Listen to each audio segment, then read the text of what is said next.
Okay, welcome everybody to the Public Protection Licensing Committee meeting. Just a little matter of housekeeping. As you're aware, this is a virtual meeting and attendance is restricted to the committee members, members of the council, officers and any interested parties who are identified by the licensing officer to speak or to be in attendance for the agenda items. The meeting, as you know, will be recorded for subsequent transmission via the council's internet site. Can I ask everyone to please mute their microphones unless they're actually speaking in the meeting? And if you do have any connectivity issues, it's always useful to turn off your camera unless you're actually speaking, as this does very often help with connectivity. I've had a few problems this morning earlier, and if I do disappear, I will ring back in on the telephone line as quickly as I can. So you may have to bear with me, but hopefully we're all up and running now and everything will go as planned. So if we can start then with agenda item 1, which is apologies for absence. We've had apologies from Councillor Charles. I think we've only got Councillor Morgan and Councillor Wright who are not with us. Have we had any other apologies? No other apologies received, Chairman. Okay. The minutes of the meeting, which were held on the 10th of November, is everybody happy that they're a correct record of that meeting? Yeah, if there's nobody shouts no, I'll take it that we're all in agreement. Any declarations of interest under the council's code of conduct? I think Anne has a declaration of interest. Anne, are you there? Chair, yes, I'd like to make the same declaration that I made in the last meeting. I've got a personal connection with somebody who's written in for agenda item 7, which is the disciplinary. So I feel I need to vacate myself from the meeting. Okay, but I'll stay. Okay. Then. Okay. Okay, thank you, Anne. Anyone else have any declarations of interest? Obviously, if something arises through the meeting that makes you aware that you do have an interest, you can bring it to my attention then, but hopefully that won't happen. Okay, agenda item 4 then is the adoption of the National Register of Taxi Licence Revocations and Refusals. Is Yvonne taking us through this, or Kirsty? Kirsty. Thank you, Chair. Yes, so this is the adoption of the National Register of Taxi Licence and Revocations and Refusals, which is referred to as NR3. So the Local Government Association, the LGA, commissioned the development of the National Register of Hackney Carriage and Private Hire Driver Licence Refusals and Revocations. So the aim being then to assist local authorities in determining whether applicants are fit and proper to obtain a licence. So the NR3 is a tool used for licensing authorities to share details of individuals who have had a Hackney Carriage or private hire driver licence revoked or an application for one refused. The register is hosted by the National Anti-Fraud Network, known as NAFN. The NAFN and LGA guidance on the use and adoption of the NR3 register can be found in Appendix A, together with a draft policy, which is detailed at Appendix B of the report. Under the establishment of the register, unless disclosed by the applicant, the licensing authority had no consistent way of knowing that the applicant had previously been refused or revoked by another licensing authority. This means in determining whether an applicant is a fit and proper person to hold a licence, vital information in the interest of public safety could potentially be missed. So it's envisaged then that the NR3 register will provide a consistent approach towards licensing. It will increase confidence in the suitability of applicants and potentially increase public safety through assisting the refusal of unsuitable applicants to the taxi and private hire trade. Now, during the meeting of the Public Protection Licensing Committee on the 12th of February this year, the committee agreed to undertake a 3-week consultation with representatives of the trade on the adoption of the NR3 register. And during that consultation, we received one response, which is from the Vale Taxi Association, who voiced their support for the scheme. They stated we should join the scheme and any other scheme that makes it easier to keep the wrong ones out, making things safer for passengers of the Vale to travel in licensed vehicles. So we're recommending today that the committee approve the approve participation in the NR3 initiative and also approve the draft policy, which is detailed in Appendix B of the report. Thank you, Chair. Okay, thank you, Kirsty, for that. I think we're all aware of what this report is suggesting, as we were. I think most of us were present at the last meeting when it was discussed quite thoroughly. Have anybody got any questions for Kirsty or any of the other officers at this stage? Would somebody like to move the recommendations that we approve? Stefan? I'll move. Okay, Catherine, have you got that? Yes, they've been moved. Have they been seconded? Yeah, it's moved and and seconded. Stefan, moved by Stefan, seconded by Julie. So, and all members in agreement. Can I just ask then, is anybody not in agreement then with the with that? No. If not, thank you very much. I think it's an excellent move. It's a good way forward, and hopefully will give a lot more protection to the travelling public from any rogue drivers and that might try to get licensed with us. So that's great. Agenda item 5 then is the application for the grant of a Hackney carriage licence in respect of a vehicle outside of the age policy guidelines. I presume Yvonne has just come up on the screen that she's taken us through this report.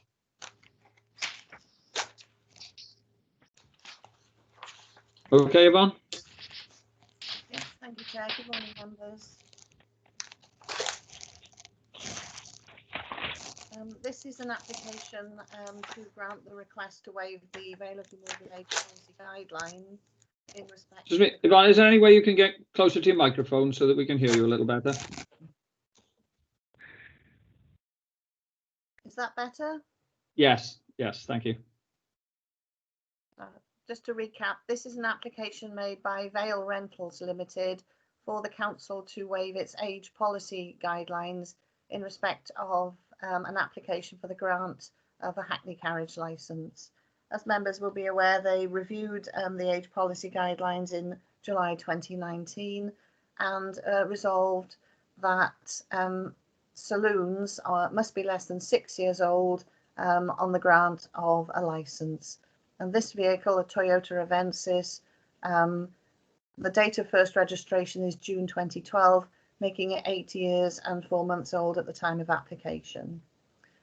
By way of background, this vehicle was first licensed as a Hackney carriage in the Vale of Glamorgan in May 2017, but the licence expired in May 2020 and no application to renew was submitted. In September 2020, without prior notice or application, the vehicle was presented for testing at the Alps MOT testing station. The proprietor was advised subsequently to apply for the grant of a licence, and we received this on the 13th of October 2020. And officers do not have delegated power to approve applications which fall outside the policy guidelines. At the meeting in July 2019, the Public Protection Committee set the age limit for a requirement that it's a maximum of 6 years old at the time of first licence, but it also requested that the application could be accompanied by an assessment carried out by the Alps depot outlining the suitability and condition of the vehicle so that that could be reported to the committee prior to determination of any request. If I could take you to section 411 of the report, this sets out the assessment in the form of mechanical testing of the vehicle, and as members will see at Appendix A, there's the first assessment and failure certificate. Then at Appendix B, a subsequent testing and failure of mechanical testing. And finally, at Appendix C, the MOT failure certificates for that particular test slot are attached. Later that day, when the vehicle was tested, the mechanic contacted the licensing section to advise that the vehicle was in a very poor condition and that there was a question as to whether this vehicle could meet the required standard. And that opinion has been endorsed by the Fleet Manager, Neighbourhood Services and Transport.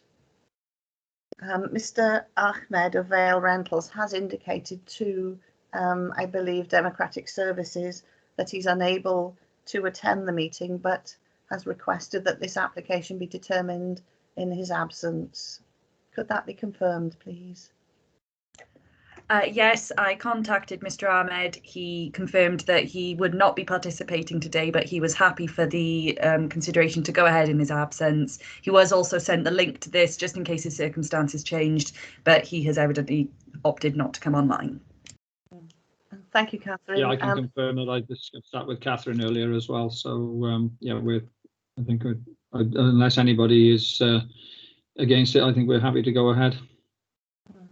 Yeah. That being the case, Chair, the committee is requested to consider the assessment set out in the appendices and determine whether or not to waive the age policy guidelines in this case.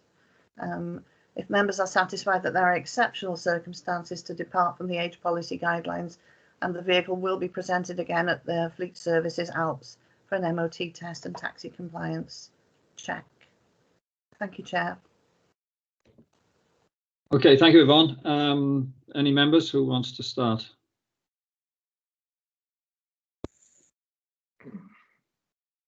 Stefan. Sure. The thing I don't quite understand is why. I mean, on looking at it, the car's failed a mechanical test twice, and also the MOT later on. Now, I know the MOT failure were fairly minor things by the looks of it. Replacement of brake pads and a couple of issues with the angle of a light. So they're very resolvable. But I'm assuming we have this policy in place for a reason. It's more than 6 years old. And it's failed a mechanical test not once, but twice. Could anybody enlighten me as to why this has happened, and perhaps why on earth I should be? Because I want to consider this application, but why should I consider a car that's more than 6 years old and now twice failed a mechanical test? What mitigating circumstances are there for me to say, oh well, and we'll consider this one on its merits and we'll give it a license? I am yet to be convinced. Let's put it that way. Is there anyone who can enlighten me on this? Yeah, can I just say, Stefan, I think you're fairly new to the committee, and we have had this type of applications in the past. The officers have a delegated authority to grant up to 6 years. If it's beyond the 6 years, they don't have the delegated authority. So if the application is made, it has to come to us. So that's. Oh yeah, no, I understand that. That's so right here. I understand that. It's just that usually when we get applications like this for age policy guidelines, it's a car that's gone a little bit over, that somebody's forgot to retest it, and it's gone a little bit over the time, and it's actually over the 6 years at the time, but it's been a taxi before, and they usually come to us telling us how immaculate the vehicle is, and that it would make it then very difficult for committee to say no, because they go to appeal, and when you look at the evidence, the car is as good as a car which would have been 6 months younger, and you can see very little reason why we should turn it down. I think this is the first time we've had one such as this, where I'm as horrified as you are at what is in front of us, and that somebody would actually put a car like that up for a test and ask us to consider it to be a taxi. So I don't think there's any suggestion here that we should be licensing. We have to look at every case on its merits. We have to discuss what's in front of us.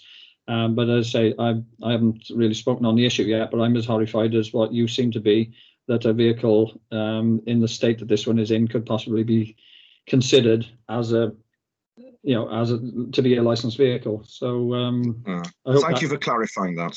Thank you. Anyone, if any of the officers wish to add anything to that, but this is rather unusual, to say the least. We don't see these very often. Any other members wish to make any comments?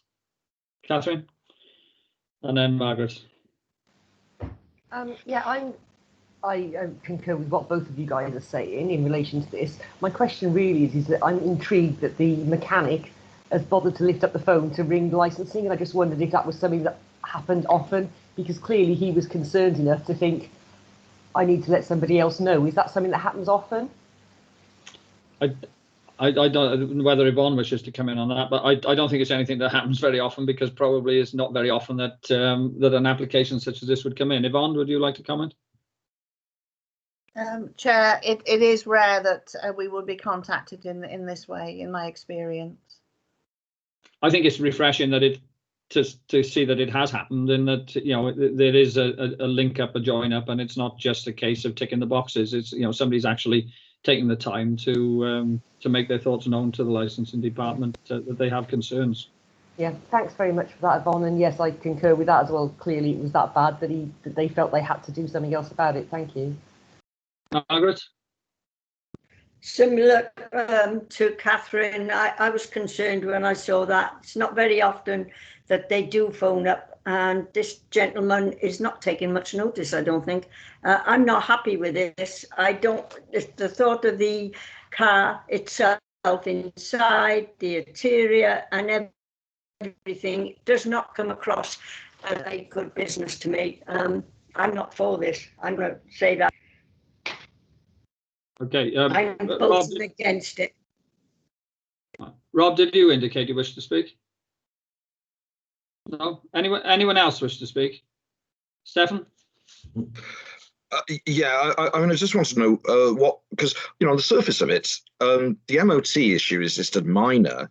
So, you know, the things that I needed to know more about were what was the nature of the mechanical failure, how severe was it, and what provoked somebody at the Alps, as Catherine and Margaret have already mentioned, what provoked them to be so concerned that they would phone up. Do we have any info on that? Well, it's in the report, yeah, on the sheets, but I don't know if Yvonne, yeah, but the nature of the mechanical failure wasn't apparent to me. Yvonne, is there anything you wish to you can add? Bear with me, I'm trying to read the screen and watch the meeting, but the appendices do indicate the MOT failures with major defects to the headlamps and the brake discs. And you would expect a vehicle that is for public service to be maintained and for defects such as this to be checked through on a regular basis.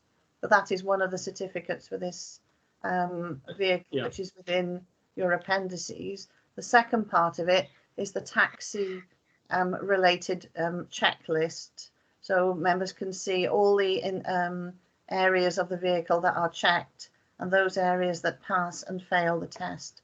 And Fleet Services is an MOT testing station. I think, yeah, the main point here is that, yeah, I said the main point here is that this is outside of our policy, which means that it is down to the applicant to prove to us that this vehicle is worthy of being licensed as a taxi.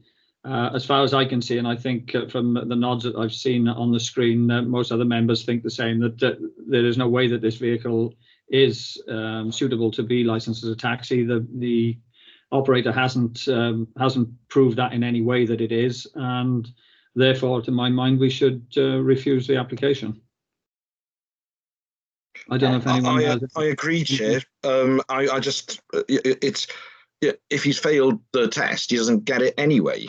You know, what I couldn't quite understand was. Sorry, we could agree that if we wanted to, we could agree that this vehicle would be suitable, providing it passes its test, and he could then go back again and get the vehicle retested. If it passes, it would go through. What we're saying, if we go ahead with what I'm suggesting now, is that this vehicle isn't suitable, so we will not consider it. We will not test it again. I think this is the very reason. Yeah, people have questioned over the years, why do we have age policy guidelines?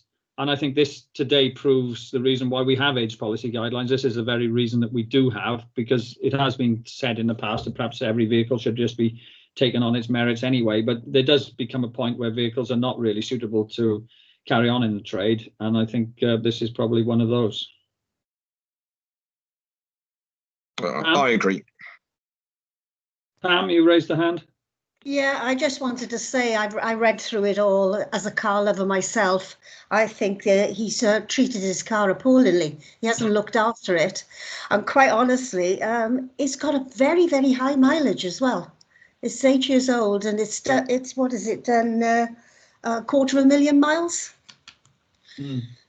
Yeah, but he certainly doesn't And maintain money's his worth car out of very well. this.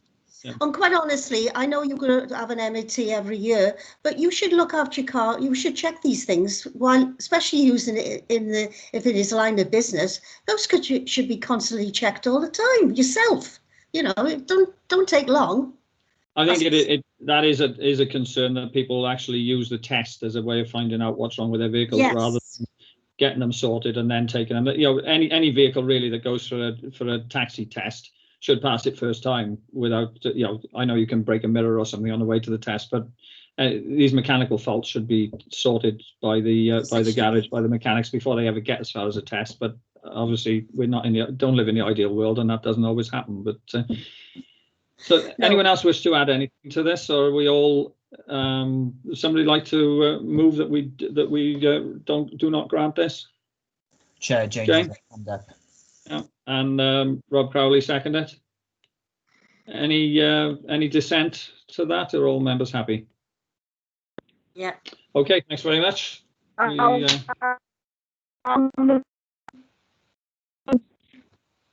Sorry, Margaret? No. Have I got my hand up, have I? You did have your hand up, yeah. I think the screen froze with your hand in the air, so it wouldn't come down. No, it's frozen like my back. No. Okay. Right. Okay. Thanks very much. So that there's no items under agenda item 6, which is urgent items under part 1. So if somebody'd like to move part 2. Yeah, I'll move part 2. Margaret, move part 2. So we'll move into part 2. So just for clarity, we've moved and seconded part 2. I will be ending the recording now, just for the benefit of the recording. Chair, I'll be leaving the meeting now.